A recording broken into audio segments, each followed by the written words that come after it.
You want to hear something crazy? You're giving yourself too much time, and it's seriously hindering your art journey. And in this video, I'm going to explain exactly why that is. And by the end, you'll have a much better understanding on how to significantly improve that art journey. Now, for those of you that don't know me, my name is Antonio. I've been a professional concept artist for over 8 years, ran my own studio, and now built Artwod, basically the only app in the world where you can learn and draw at the same time, giving you the full digital learning experience. With that said, what I want to do in today's video is help you understand why you might be giving yourself too much time. And I'm going to start this with an anecdote because I've actually seen this happen not only on a student level, but on a company level. And I'm going to give you two examples of this where one was successful and how you should actually think about improving, and two, where it was done horribly wrong. Now, we're going to start with the horribly wrong one. And this is a major company that I worked for as a studio. So when I had Sketch Studio, I was hired by this company, which I'm not going to mention for obvious reasons, but it was one of the biggest companies available that are publishing games. All right. Now, I worked with one of their teams, and it was a fairly big team. It wasn't the biggest team, but it was a fairly big team. And here's what I saw all the time that just went horribly south very fast. Every time a decision needed to be made, they would give themselves too much time. Now, what I mean by that is that when a decision needed to be made, it was going through so many decision makers and it was given so much time to breathe that it ultimately became a different idea altogether or a different outcome altogether. And I see this in the game industry every single time. And most companies that make horrible games or horrible products are a victim of this process, of this seemingly good process. Because a lot of the times, what will happen is a decision needs to be made, and then it will go through a series of committees or stakeholders. So there's this kind of idea, right, that is being made. Like, is this a good idea? And then you want that ultimate outcome, right? You want the outcome of, wow, this is a fantastic, brilliant idea. And in a perfect world, it's just like we have the idea, we maybe have one person telling us if it's a good or a bad idea, and then we get to the result or we start executing that idea.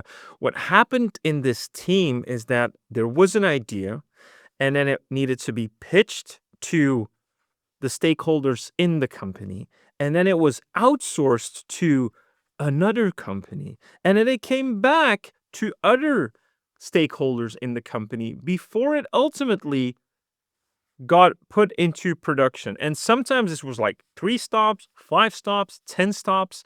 And what happens along this path is that there's just too much time for overthinking.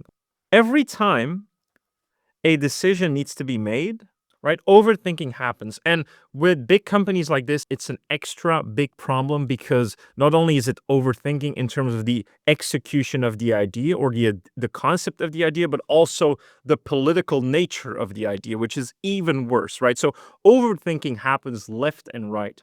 And usually this is because you are giving it too much time. So the time frame to get from the idea to the execution of the idea just takes way too long.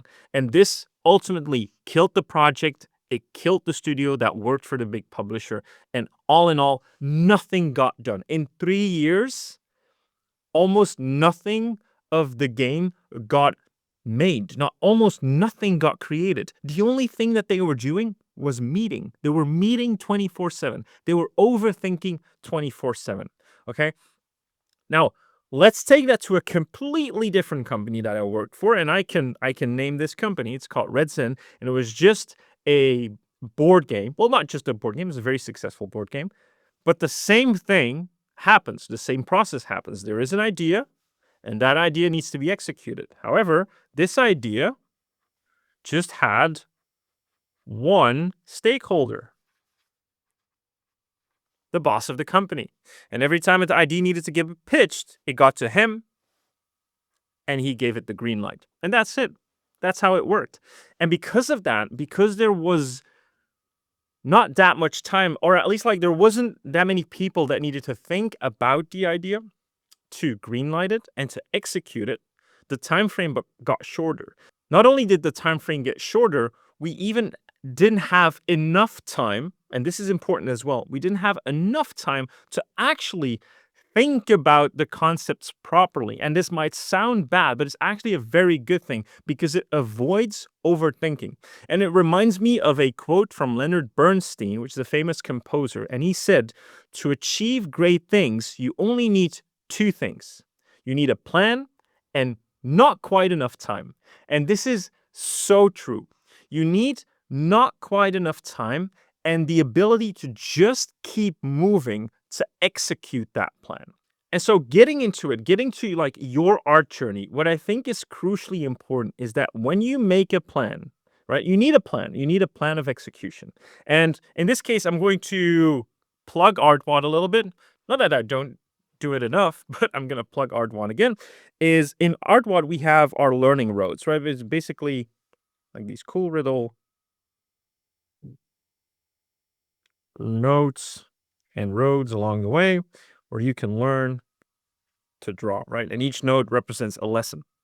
Now, the thing is, this is your plan, right? So at the end of a section, there'll be like, this is the end of your plan. This is like the thing you're going to achieve, right? This is the plan itself. Now, I'm going to learn this, and that's enough.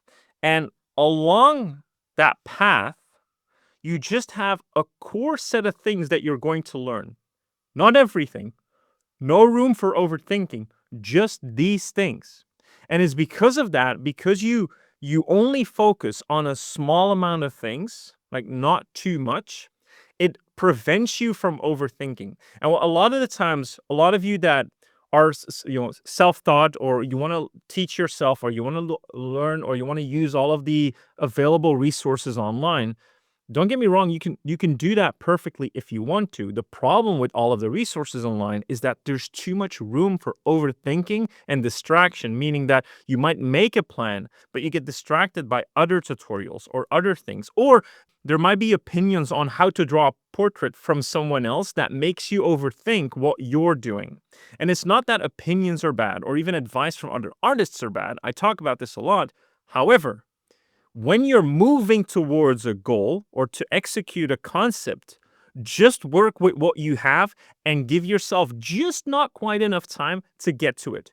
You can then implement new learnings in the new plan, but execute what you set out to execute in a short amount of time. And when I say short amount of time, I'm not saying like in a day, but like in 4 weeks or something, right? Give yourself just not quite enough time to reach your goal. And that usually lies with your time commitment, of course, but usually you should be a little bit more optimistic here and give yourself just a little less time that you want to give yourself.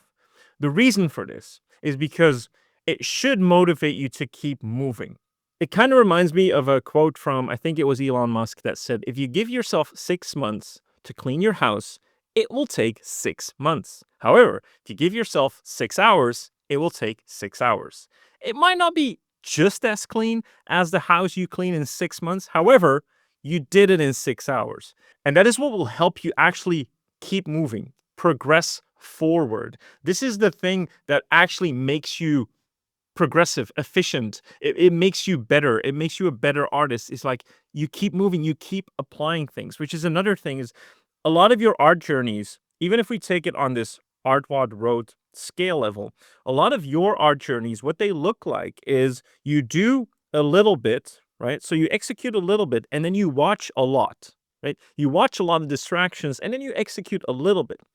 The concept of to keep moving, keep executing on that one little idea, on that one small idea that will get you to the concept that you need to get to is the concept of focus and just applying that one little thing.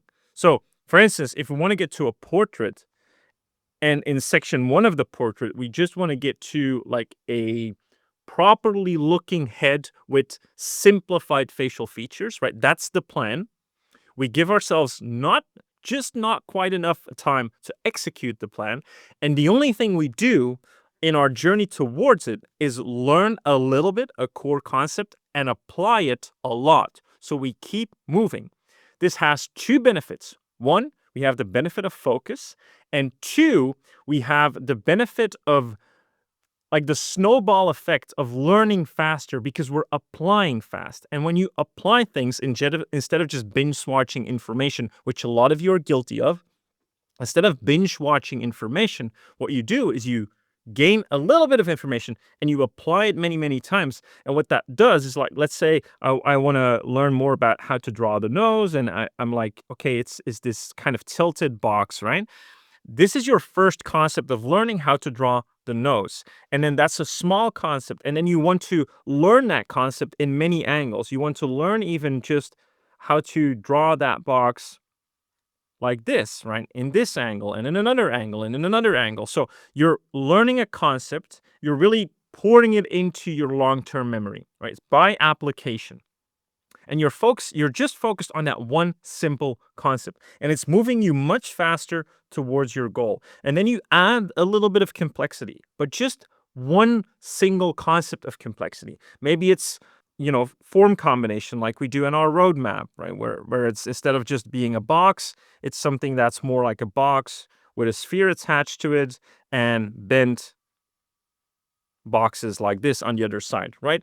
It can be whatever you want it to be, but that's your plan. That's your plan of execution, and you execute it many, many times instead of having endless meetings about what you're going to do next because you'll get nowhere, right? And so that's the concept of overthinking everything.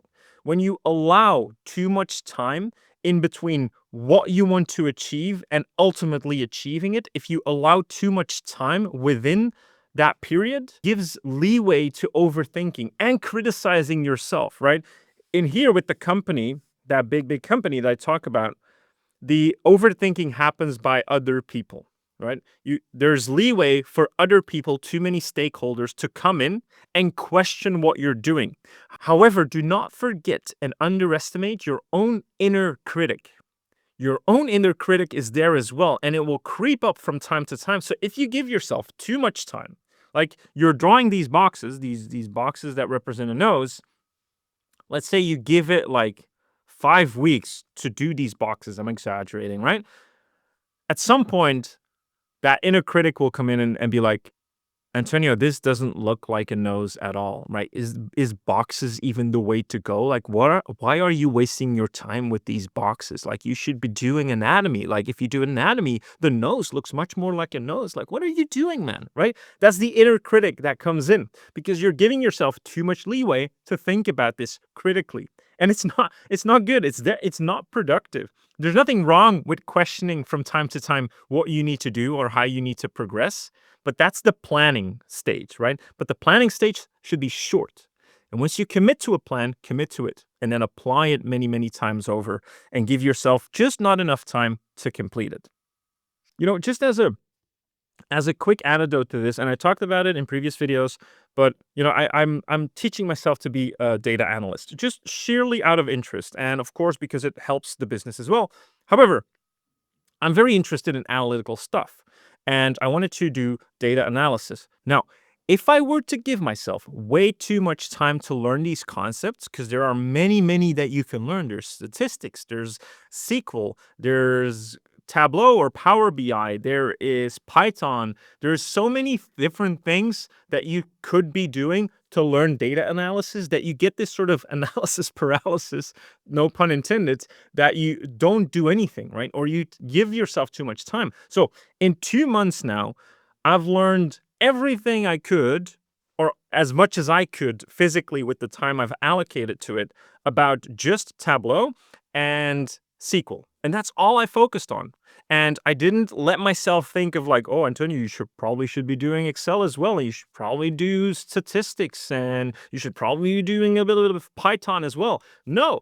And don't get me wrong, Python might be the way to go to improve my data analysis or data science skills. It could very much be the truth, but I'm not allowing myself to overthink. I'm just focused on applying as much as I can in Tableau and learning about SQL. And that's all I'm focused on. And I've gained massive results because of that. I can convincingly and confidently now create dashboards and make analysis and make stories about data analysis that before I would have never been able to do. And I could have stagnated my process significantly if I were to give myself way too much time to overthink things or to be distracted by other learning platforms, right? To be distracted by other platforms that do other ways of learning data analysis, or an influencer on YouTube that would have told me, like, Tableau is done, you should do Power BI because everyone's learning Power BI, right? I'm sorry I'm boring you with this data analysis stuff, but it's kind of to make my point that often we give ourselves too much time to get something done. And I remember when I was interviewing a lot of professional artists for, some of our classrooms at Artwod, is that almost all of them had the exact same origin story. Almost all of them said when they wanted to become a professional artist, that there was no other option and they had to do it within a year. A lot of them had that goal. It's not that all of them achieved it within a year, but they gave themselves not quite enough time to achieve that goal. And because of that, they were laser focused on just doing a couple of core concepts that would help them reach that goal. And I think sometimes for a lot of you, that get easily distracted by the abundance of information available on the web. Simply because of that, you get not only over distracted, but you give yourself too much time and too much room to overthink and to be critical of what you're actually doing. Like, oh, should I actually be doing this tutorial instead of this tutorial? It's the exact reason why we are stripping so much from Artwod and are being laser focused on our roads, because our roads are perfectly in line with my vision of efficient learning. It is a single road that you go through and you apply more than you learn. And by applying more, you ironically learn more and you get to your goals faster. And we're stripping away everything else because it allows for too much distraction. And it ultimately will give a much better user experience. So to recap, your learning journey will become 10 times more enjoyable and fruitful if you avoid overthinking. Keep the plan simple and allow yourself just enough time to execute as much as you can within a time frame that is just a bit uncomfortable. All right, keep that in mind. And as always, I hope it was helpful, and I'll see you in the next one.